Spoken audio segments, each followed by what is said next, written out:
Eloise, do you like this hair? It's funny.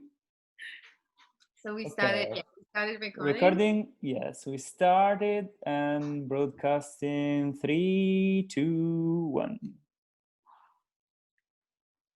Okay. I think we are live. Yes. People are gonna start joining in. Bye-bye. We have. Woo. Oh, hey, Sarah. Hi, everyone. Hi, everyone. Thanks for coming. So everyone is slowly like joining. This is Bruna. Hi, Sarah. Hi. We're gonna Hello. wait for like, everyone like to start coming in the next minute or two. Hi, everyone. Thanks for joining, and then we'll do like some introductions. Hi. Where's everyone coming from? If you can write in the chat. You see, so this is because of the webinar situation, like setup, we cannot see your faces, but you can see us. But feel free to write in the chat and stuff, and we can see that.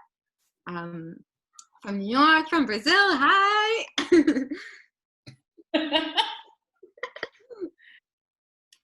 Amazing, great. We'll wait like another minute or two. It's so nice to know from London. Yeah, it's so nice to know that there's like different people from all over the place. Everyone's time zone must be a little bit different, but since we're home, it doesn't really matter. I just wanna. Okay. Yes, Philip. Yes. So when you're typing in the chat, make sure that you're writing to all panelists and attendees. Otherwise, like some random person is gonna get your private message. Hi, Sophia. So nice to see you. Awesome. So we're at Check to see their faces. I know. I wish we could see. It's just the way that Zoom is set up, which is unfortunate. I wish we could see everyone, like, and we wouldn't be. Bruna, you're so beautiful. Anna says yes, she is. Oh, Yeah. sending lots of love. Cool. Amazing. So let's wait maybe another minute for everybody to like come through, and then we'll start. Is it everyone's first time on this webinar series? Is it your second time? You can write in the chat as well.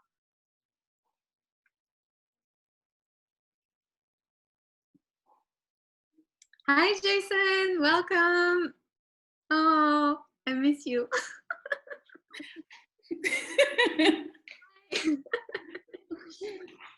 Amazing. Well, let's get started. Let's get started, and then people will join in gradually. So welcome. This is a webinar series organized by SetPatrol. SetPatrol is a website. You can go on setpatrol.com. It's a platform that allows filmmakers to buy and rent gear from each other, located in Europe. We have insurance, all of this. It is a secure, vetted platform, which is great for content makers. And we also have a community building aspect to the website with those webinars, free tutorials, blog posts, production sheets, everything that you need basically to make your movie, and then find your crew and everything throughout Europe. So today, I'm so excited to have Bruna with us as part of this webinar series. Bruna is one of my dearest collaborators and also one of my besties. So we're going to be talking about finding your niche as a commercial DP and photographer.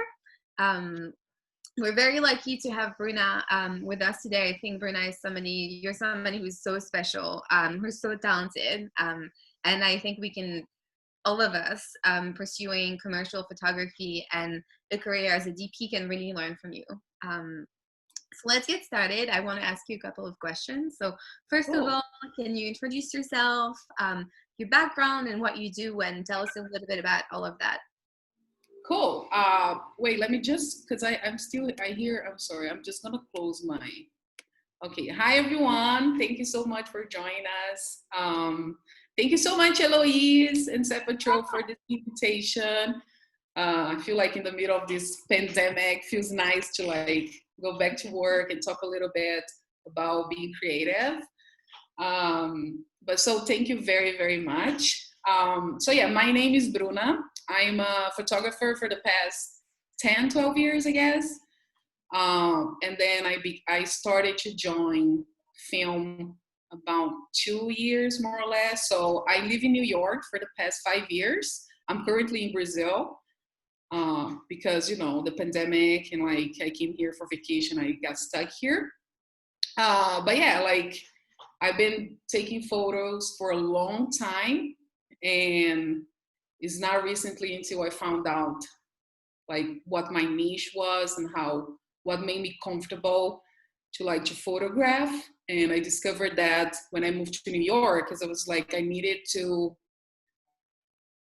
find out my voice as an artist, and New York gave me that, so that's where I am right now. But yeah. That's great. So let's talk about that niche. I mean, I know you work a lot. If you can tell us a little bit about what your niche is, what it means to you, and how you started establishing it. And I would love to learn more about your early on clients as well, and how you found them, and how you started navigating like branding yourself and finding and establishing this niche. Cool. Yes. I've been everywhere with photography. Like I experiment a little bit of everything. And when I moved to New York 5 years ago, I didn't know about this whole body positivity movement. And then scrolling through Instagram, I found this girl and I'm like, oh, so I started research and I asked her, do you mind if let's do a photo shoot? So I invited her, like I did a photo shoot with her, and that moment it clicked. I'm like, oh, I can be good at this. Mm-hmm. I think I found my voice. And then at the same time, I saw that we had like a gap in the industry. I started researching other photographers that were doing the same thing, and I wasn't finding meaningful work with plus size. And I was just like, I also saw this as a business opportunity. Because as much as I was like very interested in the creative side, I also thought, why is no one coming here? Like, why we still have this whole universe that is to be discovered? So with that, and I always knew that I wanted to work with fashion and work with portraits. And I thought it was a challenge to work with that community and also so free, because there's not a lot of stuff people were doing it. So you have all this creative freedom. And I invested. So I started photographing more girls and also like in the area that we live in the world that we live in now, social media is so important today. So because one girl posted, the other one saw it, and the other one saw it, and they all start coming to me because they were like, oh, this is a fresh air. No one ever portrays us like that. And I'm like that how? So I started to do a research to see what was happening photography-wise on that area. So, and on that, it started happening very naturally. And I spent a year doing a project highlighting body positivity, call it I Choose Me project. That project, a gallery owner saw it, called me, so I did an exhibition. It was amazing. Seeing all the girls like being represented, and because of that the brand started to come, and then I closed my first contract with one of the biggest plus size retailers of the country, and it started going from that, like and I feel like I'm very fortunate to be working with this niche. I feel like I like to photograph women in generally, every type of women. But because I started like that, that's kind of like what I'm known more for. But yeah, so that's where I am now. That's great. That's wonderful. It's interesting how some of it was like random, and some of it at the same time felt like it like really hit home to you, and it was like aligning with who you are and like your worldviews and your interests and all of this, and your feminism and everything. Definitely. I always say that sometimes this helps you more as a woman than as an artist, but it's amazing what you can learn, like when you open your eyes to different kinds of universe, to different kind of beauties, and you point your camera to a different subject. and you find beauty in that. So I'm very fortunate to be doing what I do. That's amazing. Yeah, that's really, I mean, I love your work, as you know. So first, I don't know, you can write in the chat. I don't know how many of you guys are like photographers and DPs and want to make it in the like branding and like branded content and commercial world. So feel free to write in the chat as well so we can assess like your needs as well. But I'm wondering for those who are DPs and photographers, maybe they come from the like fiction world and then want to transition into the commercial world and branded content world. Looking back on your like early on experiences and navigating those first contracts and building your like portfolio and clientele, what are some tips and lessons that you would give to somebody who's like starting out and want to like break through that world, if that makes sense? Yes, like to be working more with commercial, right? Mm-hmm. Yeah, so for me, as a cinematographer, what I did was I needed to have a fashion reel. So I didn't have a fashion reel. So what I did, I started when brands was inviting me to photograph for them, I was doing video as well. So I'm just like, if they are not hiring me as for that, might as well just do some videos here. Of course, they all got very excited, and I have 100% creative control because it's not paid. Photo shoot paid, video was not paid. So I'm like, this is a great opportunity for me to play and find my eye. So all my latest photo shoots, commercial, branded, or test shots, I'm always taking my film camera with me and doing a film. So I can build a fashion reel or like tag along when a friend is doing a very nice photo shoot and like ask him like, can I join as a filmmaker? And you know, because you already have everything there, so all you have to do is film.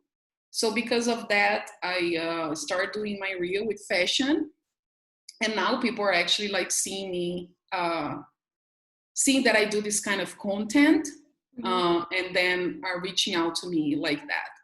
So I'm just using the opportunity to create. If no one hired me yet, so I'm always trying to create with what I have until I build like visuals that I can approach to different brands in the future. That's a great link. Actually, I want to talk more a little bit about that because you started out and you've had and you still have obviously a very successful career as a photographer, and then in the last few years you've been slowly transitioning to becoming a DP as well. So that's a very interesting angle to have as like a wholesome content creator. So can you tell us a little bit more about your journey towards becoming a DP and what are the links and bridges between the two, and how did you, because the two worlds is still very different. So how did you connect the two worlds together and all of this? I'm sorry, when you say word, you say photo and video? Yes. Or like, okay, cool. Being a photographer and then being a DP. So like how your journey of like becoming a DP and what was your process and all of this behind that? Okay, so I've been, I always liked film, like I always loved that, but I didn't know that you can make a career out of it. I didn't know nothing about film sets or anything. And then in the last 2 years that I was, and every time, like even at the beginning, earlier in my career in New York, I used to do these little fashion films with my same DSLR camera. I was very interested in movement, and the past 2 years, I was just like, how can I join this? You know, so I went to find Facebook groups. I went to research what can I do to be on a set, because I don't have school. I don't have a film school. I did not have the opportunity to go to school. So I'm like, what can I do? So I started to connect with creatives that gave me the tip, like go to the set as a PA or like, and I'm like, but I have a camera. So why don't I go as a set photographer? So this way I feel like I can be more free to learn more. So I started joining the sets as a set photographer, and people were starting to like my work as a set photographer, started to invite me again. And I always, I'm very observant. Like I'm always paying attention to my DP, to my gaffer. I'm always asking questions. My first AC, Jason, is here somewhere. He knows that. So I'm never afraid to ask questions. I'm a very curious person. So I'm using this opportunity to be on set to learn. Now, right now, I'm on the camera department. After a while being a set photographer, I joined the camera department. So now I'm more close to my camera assistant, so I can ask questions. I'm always asking questions to the gaffer. So that's where I went to photography, to cinematographer. It is very different. Like I'm finding it very different because people tell me like, oh, it's gonna be the same because you're a photographer. I'm like, it's not. It's a completely different universe, and it's a very challenging one for me because I'm learning so much. Like I already felt that my work isn't, even as a photographer, my eye changed so much after I started enjoying the film. Even as a still photographer, my eye already changed. So it is very different, but I love them both. Like, Yeah, no, that makes sense. That's great.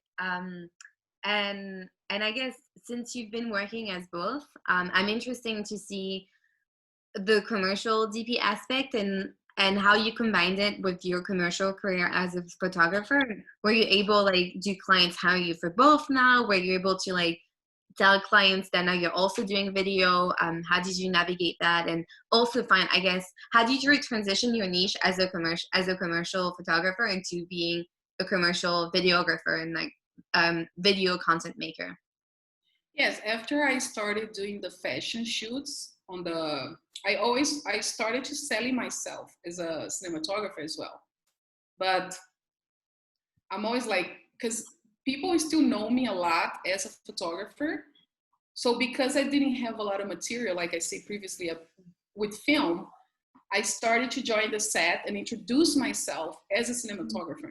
Instead of be like, oh, I do some, I now say, no, I'm a cinematographer. I offer this and that. So that's when I started to like actually do work as a cinematographer, like bringing my camera to the set and like do some videos. And now brands, like I finally got 3 like brands that reach out to me, so that I was gonna go back to New York and do it. Unfortunately, it's not gonna happen right now.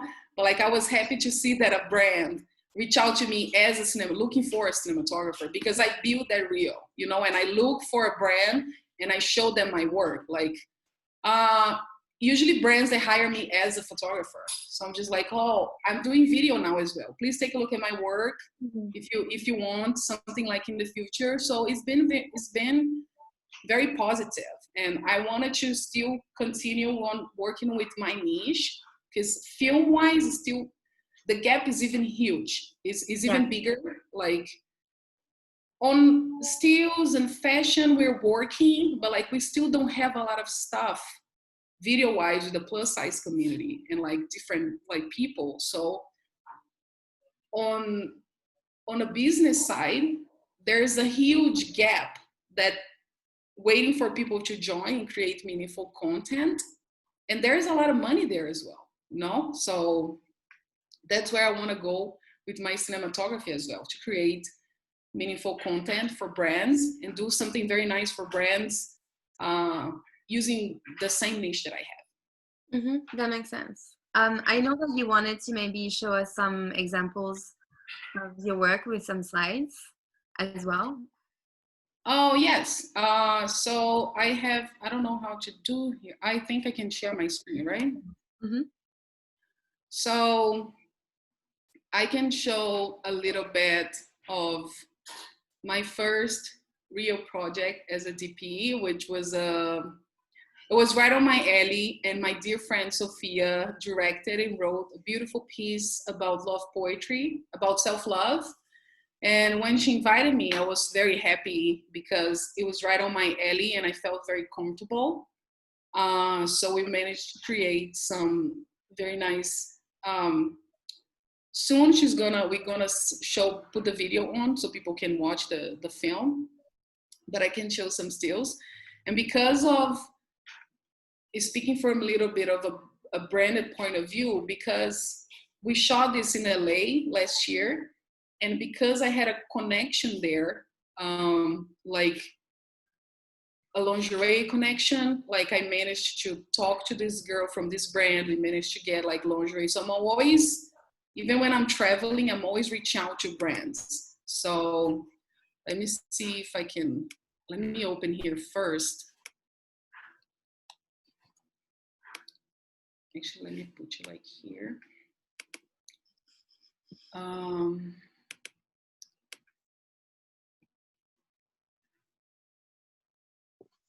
So I share my screen, right? Yeah.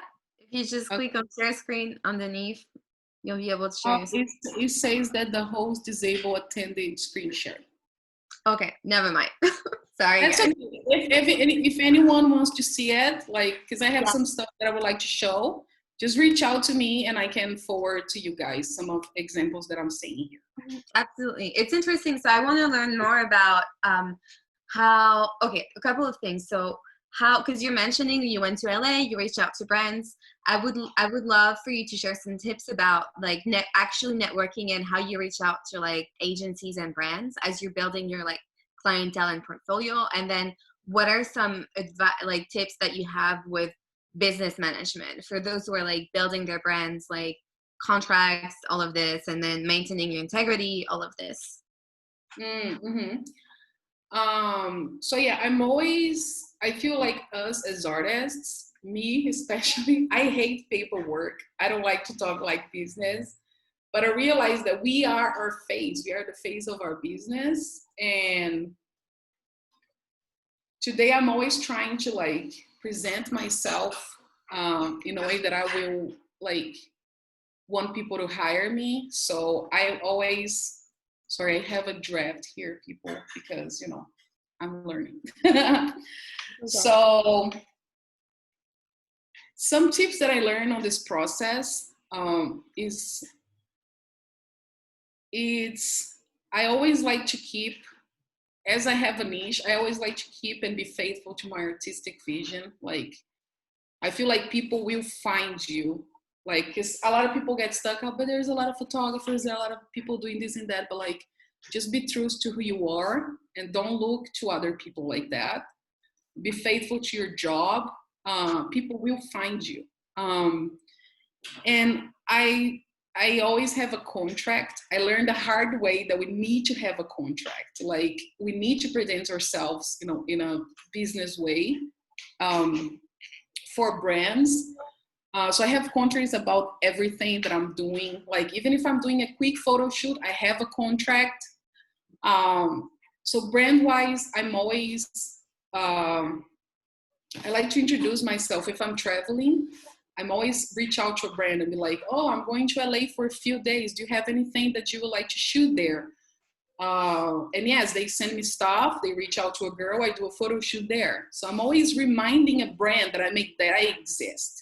You know, I don't send just an email.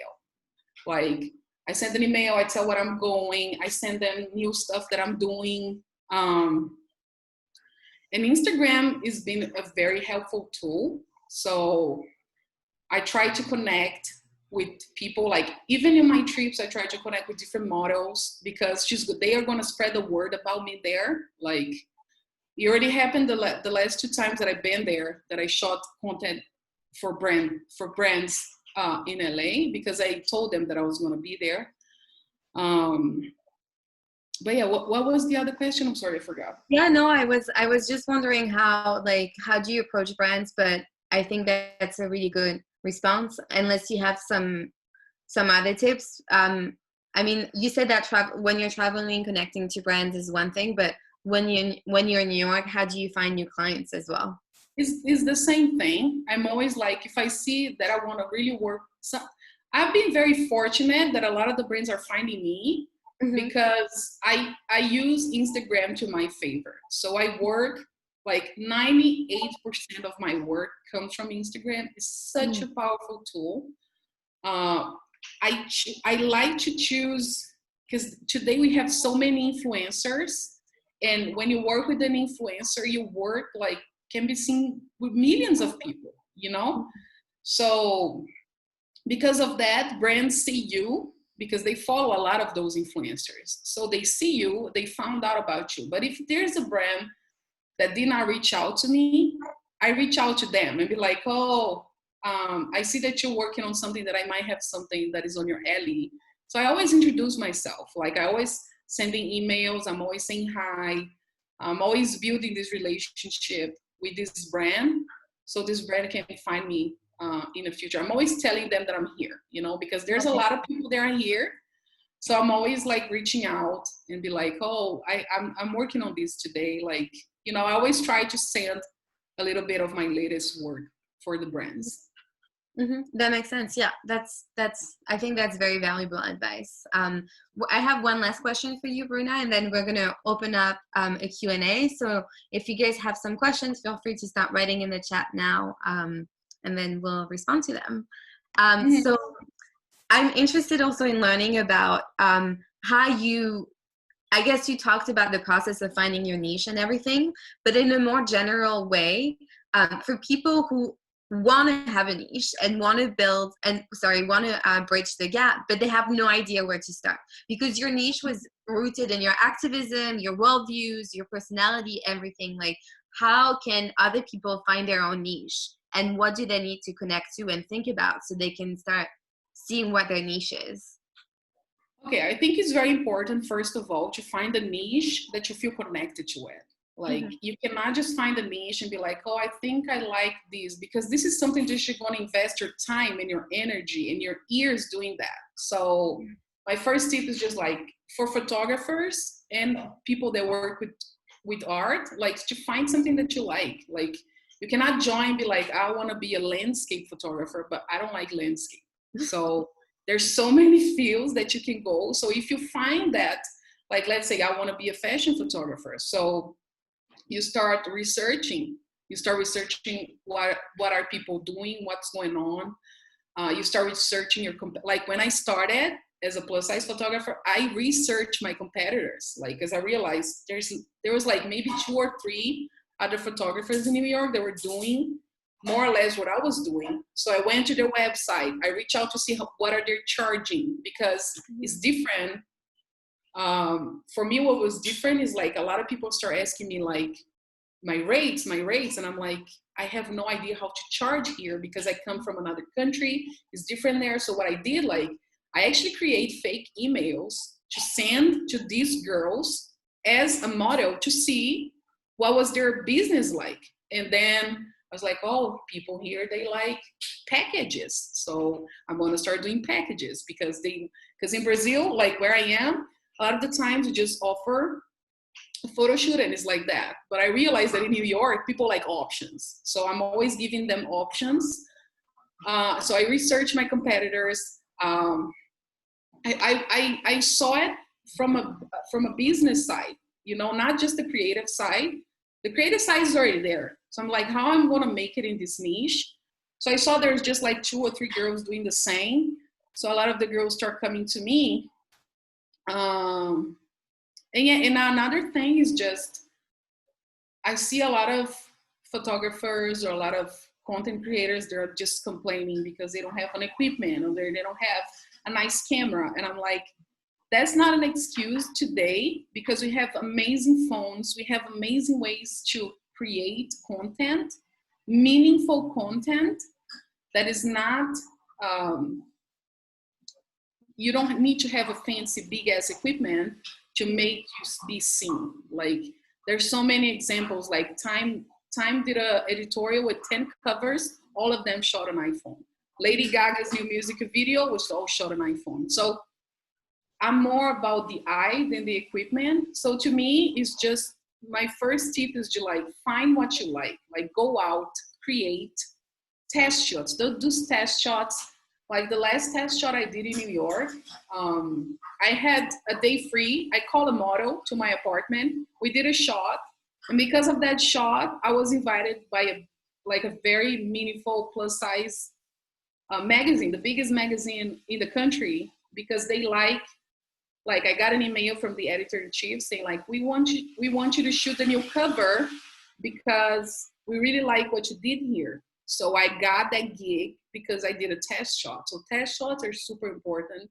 just if you have a free time, call a friend, go out, photograph. Like if the more you photograph, the more you find your eye, the more you find your eye, the more you find your niche and see. And I feel like people will come to you, like be faithful, but like go out, take photos, like take photos of everything. Don't stop taking photos.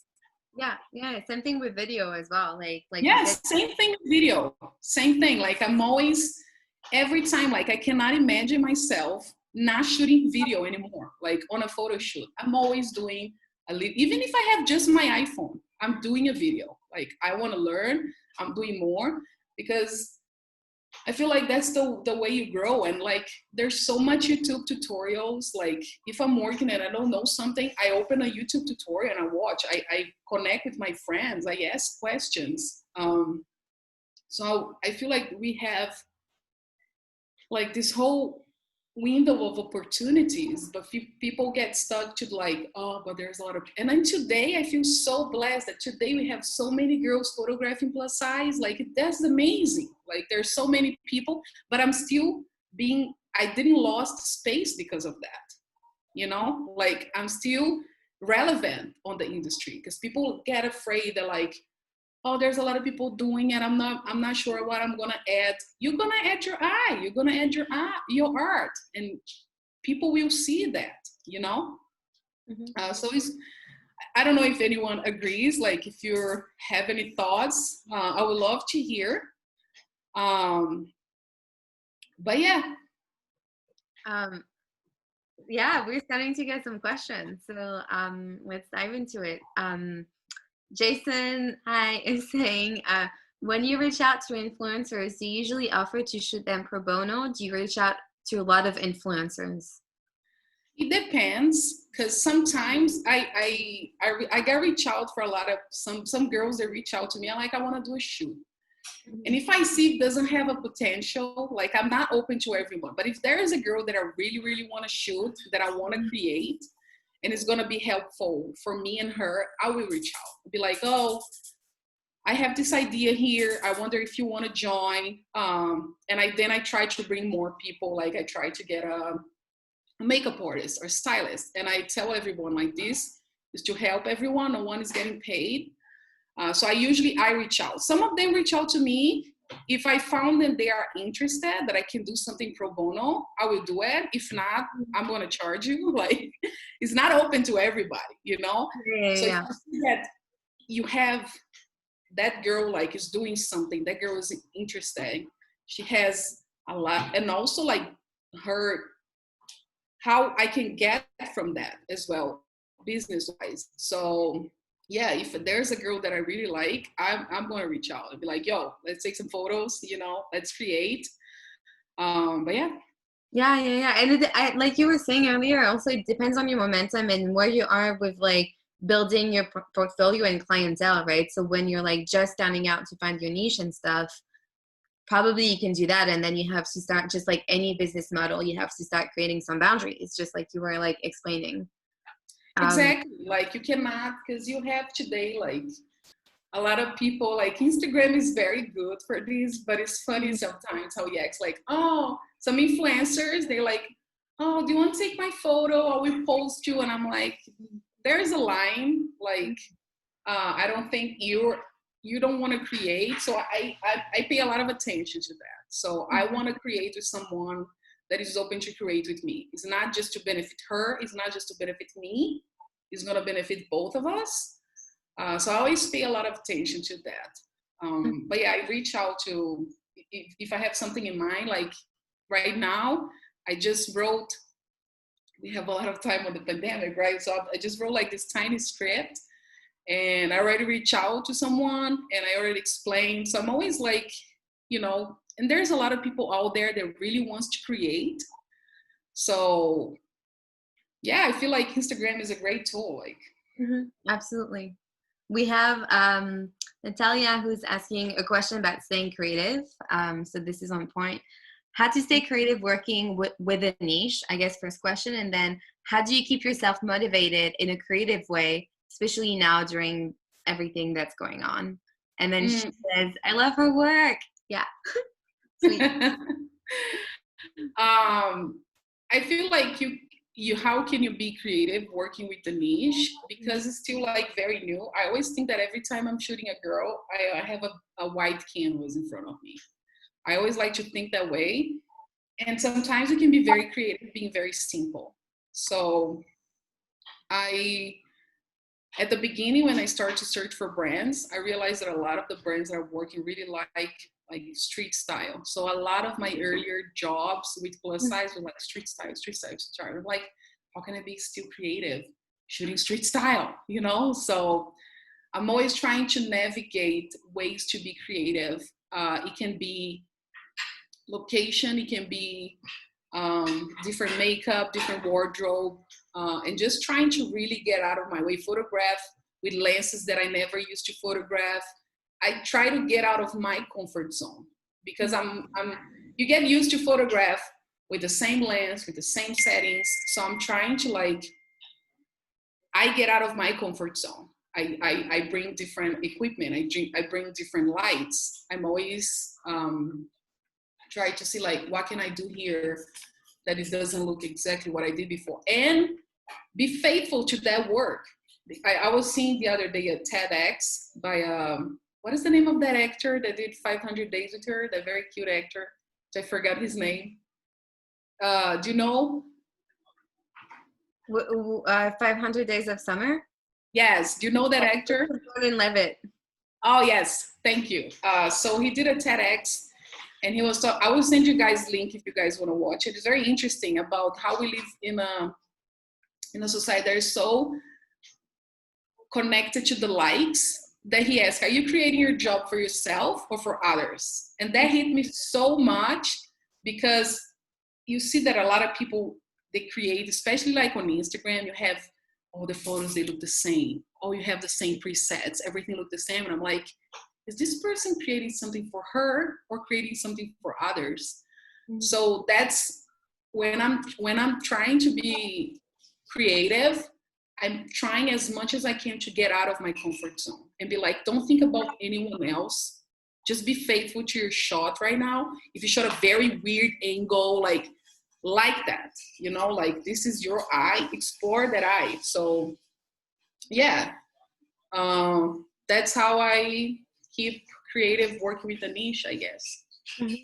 And then how do you, Natalia was also asking how right now, since we have even more restrictions, you were telling me even when we were speaking on the phone this week, you don't have your drives, in Brazil, you can edit and stuff. So how do you stay creative right now? As all of us are dealing with so many restrictions and the lack of also work, you know? I'm so stuck. No.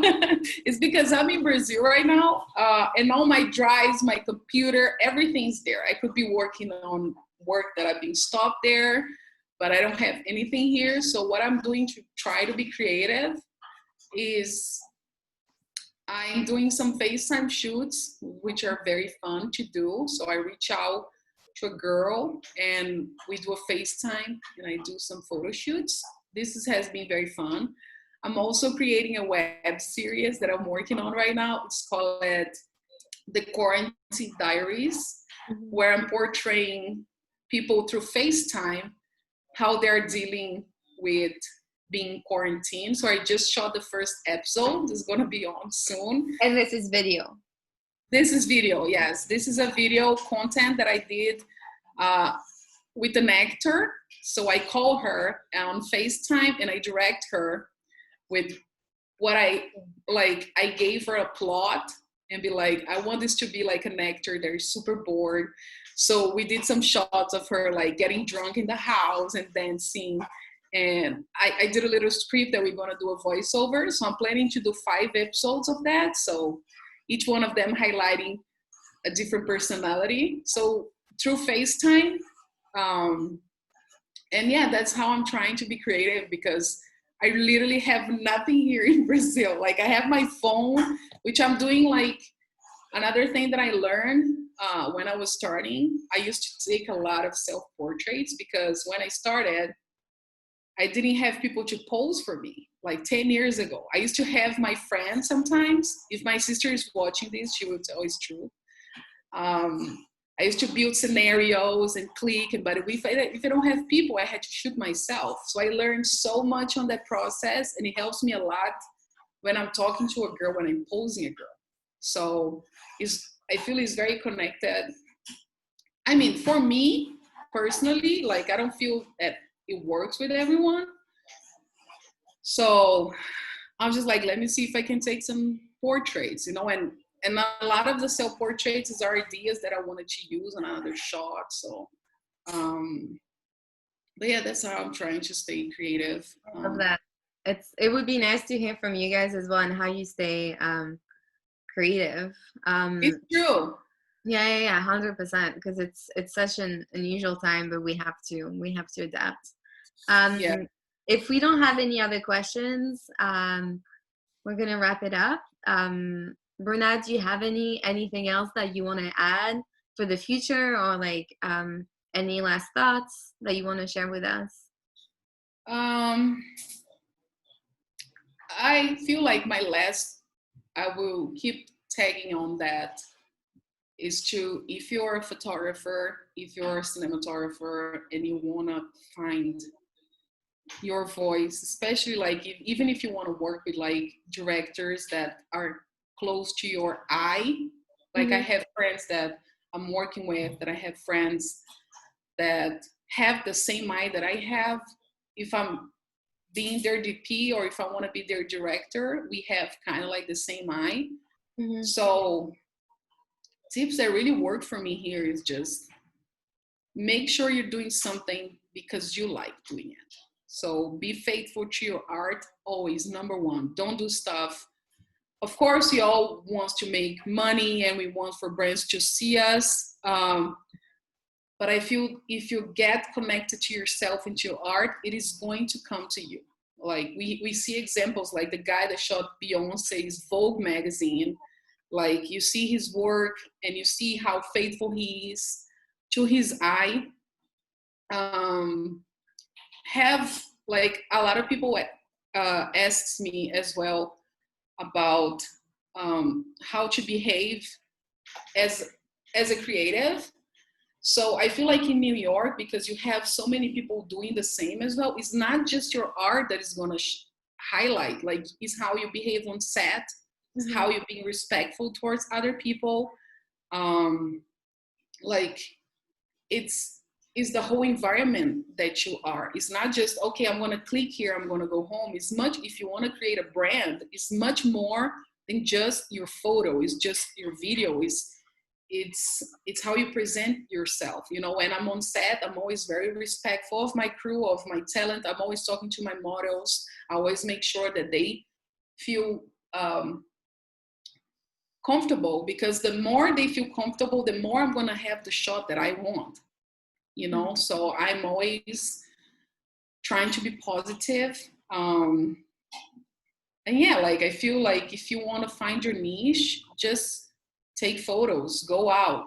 You know, don't wait for people to call you to create something. Don't wait for an opportunity. Just don't wait for someone to knock on your door. Do it yourself. Just do it for you, and people will come. Like you start connecting to different creatives. You will find people that has the same vision than you. You can share.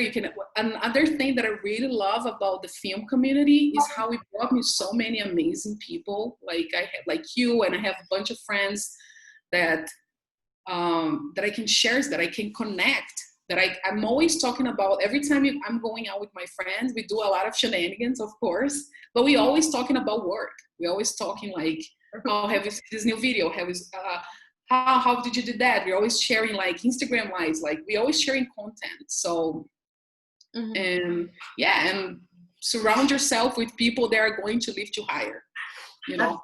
And you're like you were saying, your integrity in any job, any situation is all you have, right? Like integrity, integrity is free. Integrity doesn't cost a thing, and your integrity and your boundaries. So it's something that is important to keep in mind. Like you were saying, someone is saying those words are so wise. I agree. We have a question from Anna. So we have time to take one last question. how can we find our style, our signature in photo or video? Maybe you can tell us step by step. So you've spoken a little bit about that, but would you have any, I guess, practical example or like milestones that you can think about step by steps, that a few things that people can do when they're finding their eye and finding their style? I feel like it's photograph. Like it's the way that I learned, like in Brazil, I used to work. I also advise people, if you can, be someone assistant, like join someone on set. Like I work with this wonderful, wonderful photographer in Brazil, Ana. I don't know if it was her that sent this question. And I was her assistant, photo assistant for 3.5 years. And she has a beautiful relationship with light. And I learned so much with her that I could get that knowledge and apply to my fashion knowledge, to anything that I was going to do. So that worked a lot for me, like being someone's assistant, tag along. But that really helped me to find my eye, and to keep finding my eye was just photograph. The more I photograph, the more I did test shots. I cannot explain how much test shots are important. The more you do test shots, the more you're gonna find out your style. So I feel like it's just keep shooting, like watch great. You cannot just get, and I tried not to look to other people's work, because a lot of people, they create mood boards, and I don't like doing that. I get inspiration from not just photos, but for everything, especially film. Like I get so much inspiration by film, by music videos, by words, by the environment that I am, and I try to explore my eye that way to bring that to my subject. But overall, shoot. Take your phone, call your friend. If you want to be a wedding photographer, call a couple of friends that are getting married and be like, or you have a couple, boyfriend and girlfriend. Oh, can I take your photo? Just photograph. You're gonna find your eye the more you photograph. So, or the more you do your video, you're gonna find your eye, and be true to it. It's true, and mentorship is also something that can be free, you know, like to the best of your financial ability. Like shadowing someone before you start getting paid to do the work is also something that is, every professional content creator has had to do that. So it's the school of life, and it's the school of practice, like you were saying, and then the school of inspiration as well, and finding what you like and what you want to imitate, and the kind of things that move you and then you can relate to. Exactly. Like if you have the opportunity to tag along to see how it works, like it was so valuable for me to be on set as a set photographer. I learned so much. Like I like to tag along with friends. Like I had a friend that was in New York in the summer, and he was doing a very nice editorial. I'm like, can I tag along and do some fashion films? Those were one of my favorite fashion films that I ever done. So I'm always trying, and then it's nice to see different eyes, different perspectives. So if you can tag along, I feel like we get so worried about the whole getting paid. Of course we need to get paid, but like inspiration is there, opportunity is there for whoever wants, you know. So if you see that you have an opportunity, just go for it. You know, don't wait until someone knocks on your door. Like it happens, but not to a lot of us, you know. Some of us, we need to go after. So go after, photograph, be true to yourself. And I'm pretty sure you're gonna find your eye and what you're looking for, and like have work ethic. Like a lot of the times you're gonna be called again to a job, not because you're a great photographer, but because you have work ethic. So this is also very important. Absolutely. Thanks, guys. Those were really interesting questions. I hope that was helpful. Thank you so much.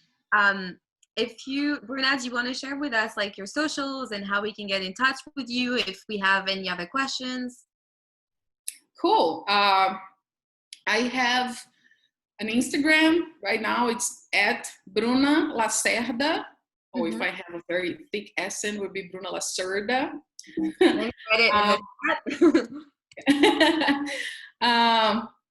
So yeah, I have an Instagram. My website right now is out. But thank you, Eloise. So I have that Instagram. but yeah, like I really would like to thank you everyone that joined us. I see that I just opened the chat and I see a lot of friendly names here. So it warms my heart that I see everyone there. So I really like to thank you, Eloise, as well. It was being very nice to talk a little about